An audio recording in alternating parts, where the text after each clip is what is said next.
त्रिकोदरावेदगदाभिमर्श भगणोरुदण्डे धृतराष्ट्रपुत्रे।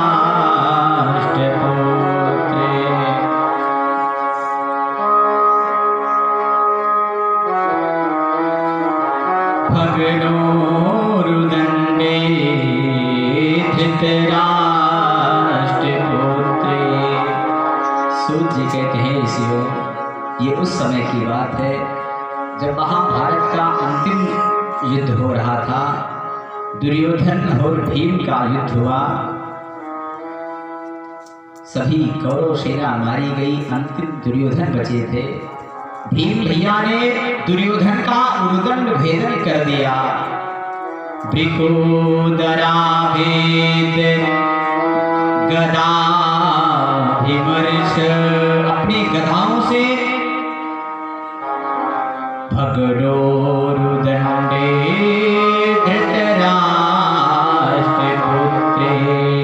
धृतराष्ट्र के पुत्र दुर्योधन की उर्दंड जंघा को तोड़ दिया। चोटिल अवस्था में छोड़कर पांचों पांडव अपने शिविर को चले आए। इधर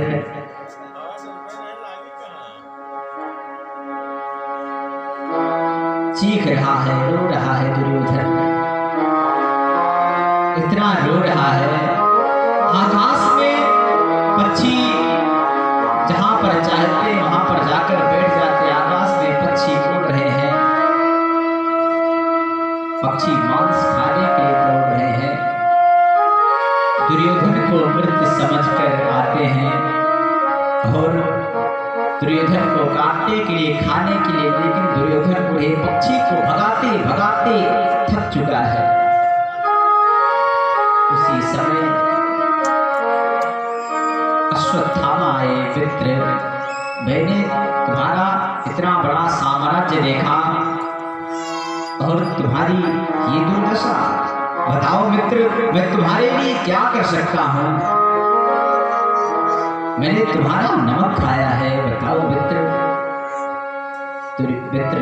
दुर्योधन ने कहा, अश्वत्थामा, मैं 100 भाई था, लेकिन 100 में से कोई एक भी ना बचा। सबके सब युद्ध में मारे गए।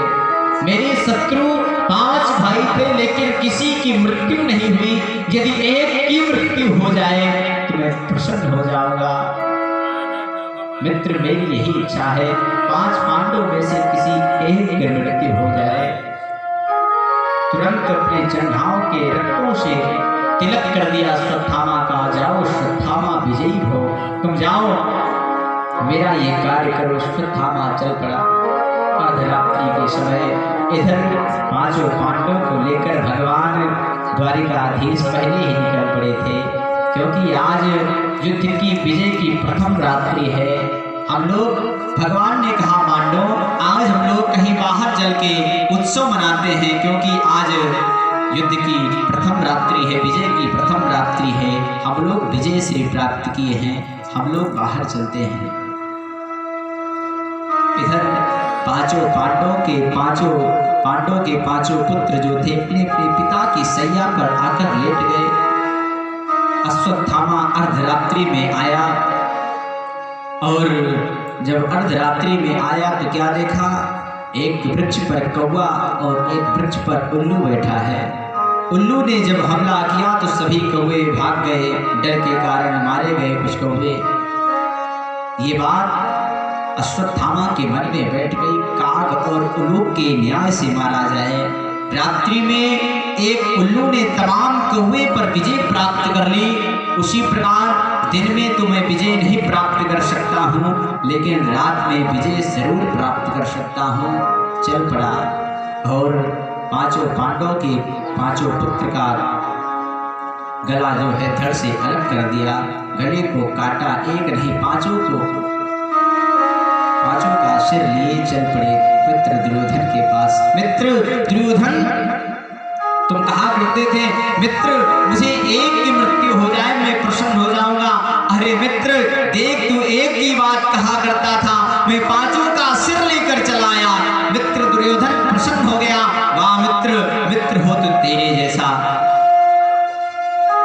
जैसे सिर देखा, भीम के सिर को देखा, भीम के पुत्र निकले। अरे अश्वत्थामा, ये भीम नहीं है, ये तो पांडवों के पुत्रों को ले आए हो। पांडवों के पुत्रों से मेरा क्या बैर था। अश्वत्थामा ने जब ये बात पता चली, उसने सोचा जब पांडव जीवित हैं तो पांडव मुझे छोड़ेंगे नहीं। प्रातः हुआ और द्रौपदी आई, अपने पुत्रों की हालत देखी, धड़ रखा हुआ है, सर गायब हो गया। चीख पुकार करने लगी, रोने लगी, तेज तेज से विलाप कर रही है कि माता शिशूनां निधनं सुतानां निशम्य घोरं परितप्यमाना तदा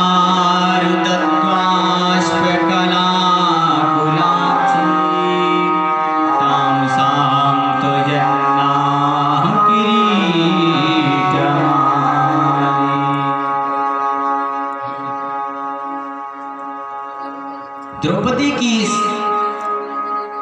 व्यवस्था को इस तरह रोते चिल्लाते पुकते पुकारते हुए अर्जुन ने देखा तो धनुष को उठा लिया, प्रण कर लिया। द्रौपदी दुखी मत हो, जिस दुष्ट ने दुष्कर्म किया है उसे मैं तुम्हारे सामने लाकर मृत्यु दंड दूंगा। अश्वत्थामा का पीछा करने लगे। गोविंद के संचालित रथ पर बैठकर अर्जुन दौड़ पड़े हैं, अश्वत्थामा का पीछा किए। अश्वत्थामा ने ब्रह्मास्त्र चला दिया। भगवान ने कहा अर्जुन तुम भी ब्रह्मास्त्र चलाओ। दोनों ब्रह्मास्त्र आपस में टकराए। भगवान ने कहा अर्जुन ब्रह्मास्त्र के प्रभाव को तुम शांत कर दो, क्योंकि अश्वत्थामा को ब्रह्मास्त्र शांत करना, वापस करना, लौटाना नहीं आता है। ये शिक्षा उनके पिता ने नहीं दी है, ये तुम्हें ही दी, क्योंकि तुम उनके परम प्रिय शिष्य थे। इसलिए तुम ब्रह्मास्त्र के प्रभाव को कम कर दो, वापस कर लो उसे। दौड़ते दौड़ते गए और रस्सी में बुरी तरह रस्सियों में बांध लिया अश्वत्थामा को। कन्हैया ने कहा अर्जुन इसे बांध क्यों रहे हो, इसे मार दो, क्योंकि ये पापी है। सोते हुए शत्रु को भी कोई नहीं मारता, इसने सोते सोते अबोध बच्चों को मारा है। मत्तम प्रमत्त मुनमत्तम सुप्तम बालम स्त्रियम जडम प्रपन्नम दीर्थम भीतम नारिपुम हंत धर्मवित। ये धर्मवेत्ता पुरुष न स्त्री को, बालक को, रोते सोते हुए शत्रु को, पागल को, मतवाली को नहीं मारता, इसने सोते सोते अबोध बच्चों को मारा है। इसे बंदी मत बनाओ, इसे मार दो। अर्जुन ने कहा प्रभु मैंने द्रौपदी के सामने प्रण किया है, मैं इसे तभी मारूंगा, द्रौपदी के सामने ले जाकर मारूंगा। ठीक है। रथ में बैठाए लाकर द्रौपदी के सामने खड़ा कर दिया। द्रौपदी रो रही है, अपने सिर को उठाई तो गुरुपुत्र को देखा। दौड़ती दौड़ती आई, बंधन मुक्त करने लगी, रस्सियों को खोलने लगी। स्वामी तुमने ये क्या कर दिया? मुच्यताम मुच्यतामेश ब्राह्मणो नितराम गुरु। स्वामी गुरुपुत्र है, गुरुपुत्र तो गुरुदेव के समान बंदी होना चाहिए। एक तो ब्राह्मण, दूसरी बात आप अपने गुरुपुत्र को बंदी बनाए हो, ये कौन सी लीला है? आप कहाँ से पढ़े हैं? अपने गुरुपुत्र को बंधन मुक्त कर दो। आप भूल गए सर्वहस्यो धनुर्वेदा शविसर्वोपसंयमः। आप इसके पिता गुरु द्रोणाचार्य आपको परम प्रिय शिष्य मानकर धनुष पर बाण चढ़ाना सिखाया, धनुष चलाना सिखाया और ब्रह्मास्त्र चलाना, ब्रह्मास्त्र वापस कराना सिखाया। क्या आप भूल गए गुरुदेव के एहसानों को? गुरुदेव नहीं तो गुरुदेव के पुत्र तो हैं, गुरुपुत्र के समान बंदरी होना चाहिए। इन्हें छोड़ दो, इन्हें छोड़ दो। मुझे पता है स्वामी, मेरा पुत्र नष्ट हुआ है। एक माँ पर क्या बीतती होगी जब उसकी संतान खत्म होती होगी। आज मुझे पता लेकिन जरा ये ध्यान दो, इनके पिता नहीं हैं, आपकी गुरु माता के स्वामी नहीं हैं, युद्ध में चले गए, वो अपने पुत्र का सहारा लिए बैठी है। यदि गुरु पुत्र को तुम नष्ट कर दोगे, मार दोगे, तो तुम्हारी गुरु माता पर क्या बीतेगी? इसे छोड़ दो स्वामी। मारुदी दस्य जननी गौतमी प्रतिदेवता, यथाहं मृतवत्सार्ता क्रोधिं में सुमुखी। इसलिए स्वामी इन्हें छोड़ दो, ये गुरुपुत्र हैं, छोड़ दो। भीम भैया अपने गदा को संभालने लगे। द्रौपदी भैया तुम सब छोड़ भी दोगे तो मेरी गदा से छूटने वाला नहीं है, इसने मेरे पुत्रों को मारा है, मैं छोड़ूंगा नहीं। अर्जुन कहते भैया मैंने द्रौपदी के सामने प्रतिज्ञा की थी, मैंने प्रण लिया था, द्रौपदी दुखित मत हो, जिस दुष्ट ने ये दुष्कर्म किया है उसे मैं तुम्हारे सामने लाकर मृत्यु दंड दूंगा। भैया मैं भी वचनबद्ध हूँ, मैं भी क्या करूँ। भैया भगवान मुस्कुरा रहे हैं। प्रभु से पूछा अर्जुन ने, प्रभु अब आप ही कुछ बताओ, हमसे पूछते हो तो सुनो। तस्मात् शास्त्रम प्रमाणम ते कार्य व्यवस्थितो। भगवान गीता में कहते हैं क्या करना चाहिए क्या नहीं करना चाहिए, शास्त्र जो कहे वही करना चाहिए। शास्त्र जिस बात को कहे ये बात नहीं, ये कर्म नहीं करना चाहिए, वो कर्म नहीं करना चाहिए। तो इस स्थिति में शास्त्र क्या कहते हैं कि ब्रह्म बंधुर्न हन्तव्यम् आततायी वधारणः मयि उभयमां नातं परिपाहि अनुशासनम्। शास्त्र कहते हैं कि ब्रह्म बंधुर न हन्तव्यम्, ब्राह्मण कितना भी पतित हो, कितना भी दुष्ट हो, कितना भी गलत कर्म किया हो, उसे जान से नहीं मारना चाहिए, उसके प्राण को नहीं लेना चाहिए। ब्रह्म बंधुर न हन्तव्यम्। लेकिन दूसरी तरफ गोविंद ने कह दिया कि आतताई वधारणा, आतताई कोई भी हो उसे छोड़ना भी नहीं चाहिए। दोनों बात कर दी। अर्जुन की बुद्धि चकरा गई, महाराज क्या कहते हो? एक तरफ कहते हो ब्राह्मण को मारा नहीं जाता, दूसरी तरफ कहते हो आतताई कोई भी उसे छोड़ा भी नहीं जाता। ये बात मेरी समझ में नहीं आई। कुछ देर तक सोचते रहे, बात समझ में आ गई। भगवान कहा करते थे सम्मानित व्यक्ति को सभा के बीच में अपमानित कर दिया जाए उसकी यही सबसे बड़ी मृत्यु है। जितनी बार उन व्यक्तियों के सामने आएगा उस बात को सोचेगा उतनी मौत मरेगा, इसलिए अपमानित कर दिया जाए। वपनम द्रविणादानम स्थाना निर्यापणम तथा एष ही ब्रह्म बंधूनां वधो नान्योस्ति दैहिका। ब्राह्मण का दैहिक वध नहीं करना चाहिए, उसे विद्रूप कर दो, घोर अपमानित कर दो। वही किया, पांडवों ने उसकी सिर से चमकती हुई मणि को निकाल लिया और शिविर से धक्का मारकर बाहर निकाल दिया। अश्वत्थामा ने भी संकल्प लिया इसके वंश में कोई पानी देने वाला भी नहीं छोड़ूंगा, सबको मार दूंगा। उस समय अभिमन्यु की पत्नी उत्तरा गर्भवती थी और उन्हें गर्भ पर प्रहार कर दिया। इधर भगवान धीरे धीरे समय व्यतीत हुआ, द्वारिका जाने का समय आया। भगवान द्वारिका जा रहे थे, रथ पर बैठने जा रहे थे। एक चरण रथ पर, एक चरण पृथ्वी पर, एक हाथ से रथ को पकड़े हैं, एक हाथ से अभय मुद्रा में आशीर्वाद दे रहे थे। उसी समय एक अबला नारी चीखती पुकारती बाल विधवा दौड़ी दौड़ी आई, प्रभु के चरणों को पकड़ के कहने लगी, प्रभु पाहि पाहि महायोगिन देवदेव जगत्पते नान्यं तद्भयं से यत्र मृत्यु परस्परम। त्राहि माम अपने गर्भ की रक्षा की गुहार करती हुई आ रही है। भगवान ने जब नीचे सिर करके देखा तो देखा अर्जुन की कुलवधू उत्तरा। अभिमन्यु तो वीर गति को प्राप्त हो गए, लेकिन उत्तरा गर्भवती होने के नाते सती ना हो सकी। आज गर्भ की रक्षा की गुहार कर रही है। गोविंद से कहती है प्रभु कामम दहतु माम नाथ, मेरा शरीर जलकर भस्म हो जाए, मेरा शरीर जलकर राख हो जाए, लेकिन कामम दहतु माम नाथ, लेकिन मामे गर्भो निपात्यताम, मेरे गर्भ पर आँच ना ले पावे। अपने गर्भ की रक्षा की गुहार कर रही है। भैया गर्भ की रक्षा कब होगी?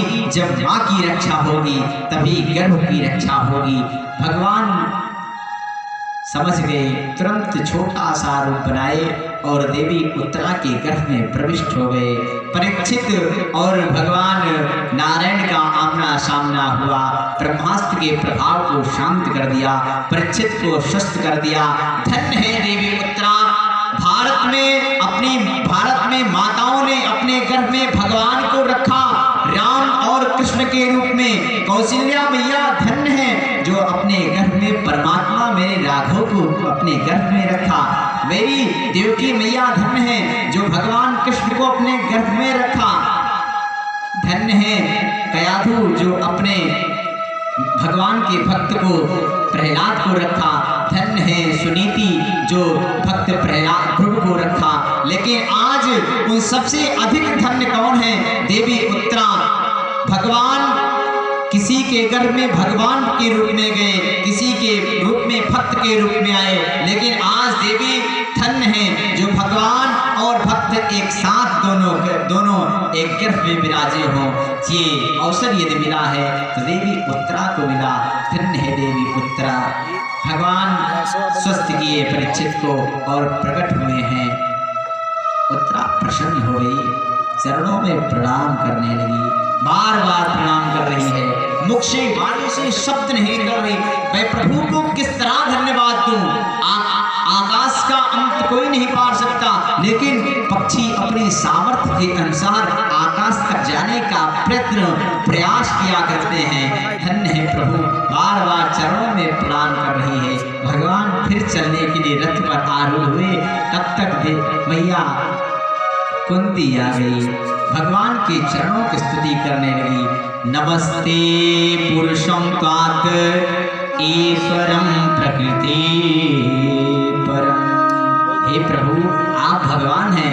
आपने अभी अभी मेरे पौत्र की रक्षा की है। आप हे प्रभु आप मुझे छोड़ के गरीब हुआ। आपका भतीजा विदा ले रहा है। भतीजे का कर्म है कि बुआ को प्रणाम करे और उल्टी गंगा क्यों आ रही हो? बुआ आप मुझे प्रणाम क्यों कर रही हो? प्रभु ये माया का पर्दा मत डालो। बुआ बुआ कहकर माया का पर्दा डाल देते हो।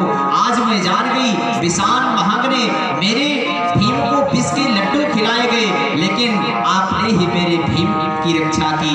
इस विशाल महाभारत में गुरु द्रोणाचार्य का सामना कोई नहीं कर सकता था, भीष्म पितामह का सामना कोई नहीं कर सकता था, लेकिन आपने ही मेरे पुत्रों की रक्षा की है। प्रभु मैं जान गई। भगवान तो कहते भी थे कि अर्जुन केवल तू कर्म कर, करने कराने वाला तो मैं हूं, तुझे दोष नहीं लगेगा, तुझे पाप नहीं लगेगा। और वही बात सुग्रीव जी से राम जी ने कहा, सुग्रीव तुम अपने भाई से युद्ध करने जाओ बाली से। सुन सुग्रीव मैं मारी हूं, बाली एक ही तुम युद्ध करने जाओ और बाली एक ही बाण में, बाली को एक ही बाण में मार दूंगा। महाराज जब मारेंगे आप तो युद्ध करने मैं क्यों जाऊं? अरे नहीं तुम जाओ, युद्ध करने के लिए जाना पड़ेगा तुमको, मैं बाण मारूंगा। गए हैं लेकिन भगवान ने बाण नहीं मारा, पिट गए। सुग्रीव दौड़ते भागते चले आए। प्रभु आपने धोखा दे दिया, आप ये क्या कर दिए? आपने कहा जाओ युद्ध करो, मारूंगा मैं, लेकिन आपने मारा नहीं, क्यों नहीं मारा? अरे भैया कैसे मारूं? एक रूप तुम भ्राता दो, तेहि भ्रम ते नहीं मारो सो। तुम दोनों एक समान दिखते थे, कैसे मार दूं? अच्छा थोड़ा ध्यान करना इस बात पे। राम कथा सुने होंगे आप लोग। मैया सती सीता का वेश बनाकर गई। भगवान ने पहचान लिया कि आज मेरी मैया स्वयं पत्नी बन के आ रही है, सीता का रूप। भगवान वहां तो पहचान गए कि ये सीता नहीं सती है, तो यहाँ नहीं पहचान सकते थे क्या? पहचान सकते थे, लेकिन कुछ कारण था। सुग्रीव को भगवान पर विश्वास नहीं था। वाल्मीकि रामायण का अध्ययन करें, श्रवण करें, तो वहां पर आएगा कि सुग्रीव को विश्वास नहीं था कि राम जी मेरी रक्षा करेंगे। हड्डी उठवाकर राम जी से फेंकवाया है, इस हड्डी को फेंक दोगे तब मैं जानूंगा। भगवान ने वो भी किया, लेकिन विश्वास नहीं था। भगवान ने विश्वास दिलाने के लिए एक बार धोखा दिया, दूसरी बार पुष्पों की माला पहनाकर भेजा और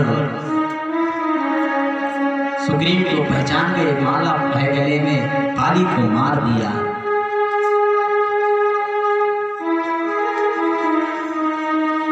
अरे नीक नाही कैला प्रभु जी,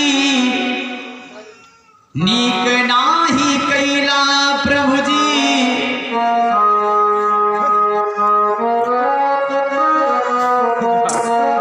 ओ नीक नाही कैला प्रभु जी, पैर के बढ़ाए के मारेला पहलिया बन के आड़ में लुकाए के।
भगवान ने बाली का उद्धार कर दिया।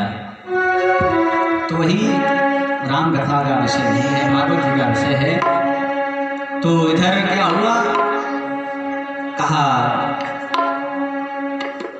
अर्जुन कर्म तुझे करना है, करने कराने वाला तो मैं हूँ। सच बात है, भगवान के बिना पत्ता भी नहीं हो सकता है, भगवान ही करने कराने वाले हैं। लेकिन ये मत सोचना यदि गलत कार्य करो तो भगवान गलत नहीं करवाते हैं। भगवान अच्छा कार्य भगवान करवाते हैं, गलत कार्य आप करते हैं। कभी सोचना ध्यान से, यदि कभी गलत कार्य करने जाओगे तो आपके मन में शंका बने कि गलत कार्य करने जा रहा हूँ, करना नहीं चाहिए। कौन रोक रहा है? भगवान रोक रहे हैं, गलत कार्य मत करो। लेकिन मेरी मनमानी बुद्धि जाके गलत कार्य कर देती है, गलत हम करते हैं। अच्छा कौन करवाता है? भगवान ही करवाते हैं। तो कुंती मैया 26 श्लोकों में बड़ी दिव्य स्तुति की और कहा प्रभु यदि आप जा रहे हो तो मैं आपसे जाते जाते आपसे मैं भिक्षा मांगूंगी, मुझे भिक्षा दीजिए। कौन सी भिक्षा हुआ कि विपदा संतु ना शश्वत तत्र तत्र जगद्गुरो भवतो दर्शन पुनर्भव दर्शनम। हे प्रभु, हे गोविंद, यदि तुम द्वारिका जा रहे हो, मेरी नगरी को छोड़कर, हम लोगों को छोड़कर, तो बेपतः मुझे दुख दे दो। किन लोग का दुख? देखो, विपत नहीं बोले, न विपतो बोले, बेपतः एक लोगों का दुख नहीं, पूरे संसार का दुख मेरी झोली में ला के डाल दो। हे गोविंद, मैं अपनी झोली को फैलाकर तुझसे भिक्षा मांगती हूँ। मेरी झोली में सारे संसार का दुख लाकर मुझे दे दे, और मेरी झोली में जो किंचित सुख है, उस सुख को ले जाकर सबकी झोली में थोड़ा थोड़ा डाल दे। क्योंकि प्रभु, आप दुख में ही याद आते हो, सुख में तो लोग भूल जाते हैं। अब प्रभु कृपा करो यही भांति, सब तज भजन करो दिन राति। हे प्रभु, यही दिनी कृपा करो, मुझे दुख दे दो। क्योंकि जब तक मेरे पास दुख था, महाभारत का विशाल युद्ध था, तब तक आप मेरे साथ थे। जहाँ महाभारत का विशाल युद्ध पूर्ण हुआ, खत्म हुआ, जहाँ मुझे आज सुख मिला, वैसे आप छोड़ के जा रहे हो। प्रभु, मुझे सुख नहीं चाहिए, मुझे दुख ही चाहिए। भगवान ने कहा, बुआ, अब मैं द्वारिका नहीं जाऊंगा। नहीं जाओ प्रभु, लेकिन मुझे दुख देख कर जाना।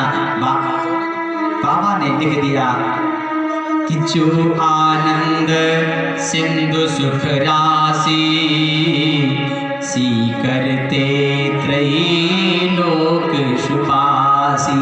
भगवान द्वारिका की यात्रा को स्थगित कर दिया। क्यों? क्योंकि भगवान दुख देना भी चाहे कि दुख दे ही नहीं सकते, क्योंकि वो तो आनंद के सुख के सागर हैं। कि जो आनंद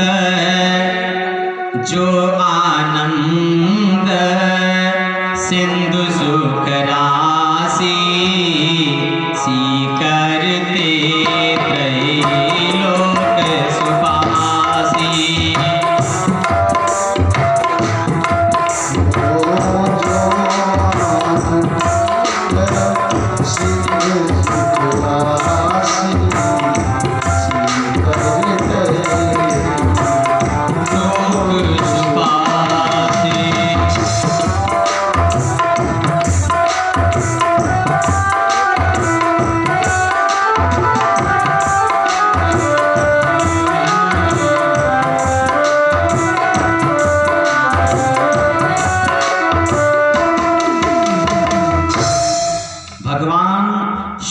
सागर हैं। जो आनंद सिंधु सुख राशि, सी करते त्रैलोक सुपासी। हम लोगों को थोड़ा सा सुख भगवान ने दिया, एक बूंद हाथ में लो और ऐसे छिड़क दो, जो 100वां हिस्सा होता है, मात्र उतना सुख, थोड़ा सा सुख दिया, सो हम लोग उसी में आग बबूले हो गए, उसी में फूले समा रहे हैं। अभी तो बड़ा सुख रखा हुआ है। बड़ा सुख कब मिलता है? जब भगवान की भक्ति होती है। भगवान की भक्ति करने के बाद ही सुख मिलता है। तो आज भगवान द्वारिका की यात्रा को स्थगित कर दिया, रहने लगे हैं पुनः सभी के साथ में। एक दिन राज सिंहासन पर बैठे बैठे युधिष्ठिर जी महाराज विलाप कर रहे थे, रो रहे थे। क्यों? क्योंकि कहते हैं कि बार बार कन्हैया समझाते, भैया रोया नहीं जाता है, सिंहासन पर बैठकर आप रो क्यों रहे हो? युधिष्ठिर जी महाराज कहते हैं, भैया मेरी आंख से आंसू आ जाता है, मैं जब बाल विधवा औरतों को देखता हूँ, स्त्रियों को देखता हूँ, जिन महापुरुषों ने मुझे उंगली पकड़ कर चलाना सिखाया, जिन महापुरुष ने हम लोगों को धनुष पर बाण चढ़ाना सिखाया, हम लोगों ने युद्ध में उन्हीं को मार दिया। ये कैसा धर्म है भैया? इसलिए मुझे आंसू आ रहा है।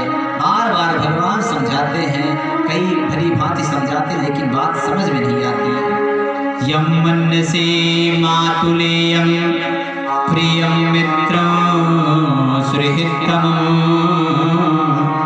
अकारो सचिवं दूतं सौहृदादत सारथि।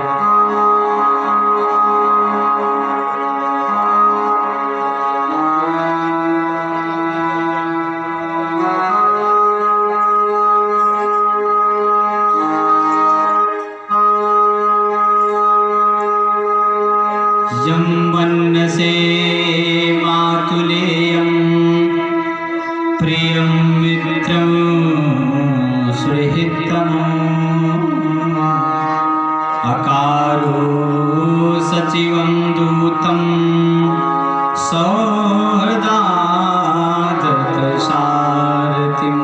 आज युधिष्ठिर जी महाराज विलाप कर रहे हैं, इतना रो रहे हैं। भली बात समझाते, कई बार समझाने का प्रयास किए, लेकिन समझ ना सके। युधिष्ठिर जी महाराज लेकर आए भीष्म पितामह के पास, बाणों की सैया पर भीष्म पितामह पड़े हुए हैं। अर्जुन गोविंद को जानते हो? गोविंद कौन है? अर्जुन अपने रिश्ता गिनाने लगे। प्रभु गोविंद मेरे साथी हैं, गोविंद मेरे संदेश वाहक हैं। कई रिश्ते गिनाए, बस यही समझा है जीवन भर गोविंद परमात्मा है। भगवान तुम्हारा रथ चलाते हैं, जिनकी रथ की डोर भगवान पकड़ लें फिर तो उसका बेड़ा पार हो जाता है, वो कहीं परास्त नहीं हो सकता है। भगवान सामने आए, सामने खड़े हैं और युधिष्ठिर जी महाराज समझा रहे हैं, रो रहे हैं, विलाप कर रहे हैं। भगवान फिर भी समझा रहे हैं, लेकिन समझ नहीं आ रही है। भीष्म पितामह ने कहा, प्रभु आपने हर एक इच्छा को पूर्ण किया है। अर्जुन को कभी अर्जुन के सारथी बने, कभी संदेश वाहक बने, घोड़े की लगाम को थामा। प्रभु मैं आपसे एक ही विनती करता हूँ, एक ही अनुरोध करता हूँ कि आप भी मेरे सामने मुस्कुराते हुए खड़े होकर केवल अपना मुखमंडल मुझे दिखाते रहो, हंसता हुआ चेहरा देखना चाहता हूँ। बड़ी प्रतीक्षा करवाई है। सदैव देवो भगवान प्रतीक्षतां कलेवरं यावदिदं हिनोम्यहम् प्रसन्नहासारुणलोचनो लसन् मुखाम्बुजो ध्यानपतश्चतुर्भुजः। भगवान मुखमंडल मुस्कुरा रहे हैं, बड़ी दिव्य मुस्कान।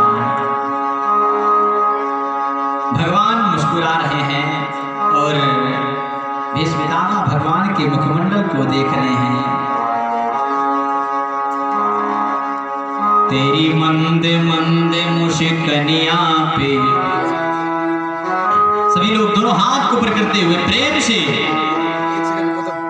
अब ताली नहीं बजाना है, करना क्या मैं बता रहा हूं। सभी लोग एक मैया हाथ को ऊपर करो, एक एक देख के हाथ ऊपर करवाऊंगा। हाँ, और ऊपर हाथ, और ऊपर। अब हाथ को झुलाना है केवल से, क्या करना है? हाँ, ताली नहीं बजाना है। पीछे वाले हाथ और ऊपर करो, ये बीच में देखो छिपी हुई है, हाथ को खोलिए से। तेरी मंद मंद मुस्कानिया पे, तेरी मंद मंद, क्या बोलना है? तेरी मंद मंद मुस्कानिया पे बलिहार प्यारे जो बलिहार।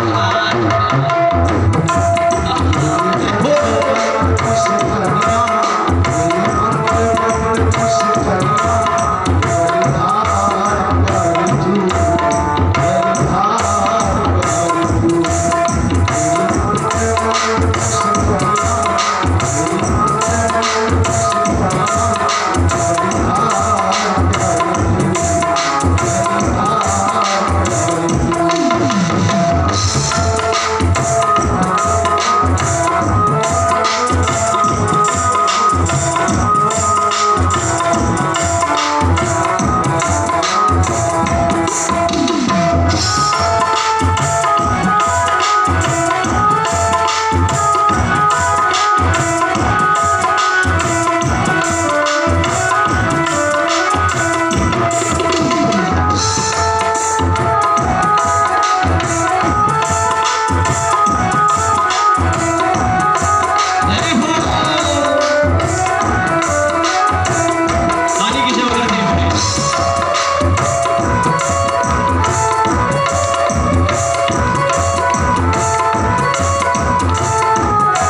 और एकादश श्लोक में बड़ी दिव्य स्तुति पुष्पिताग्रा छंद में की है और अपने शरीर का अपने प्राण को त्यागे हैं, भगवान के चरणों का ध्यान करते करते भगवत धाम को गए हैं।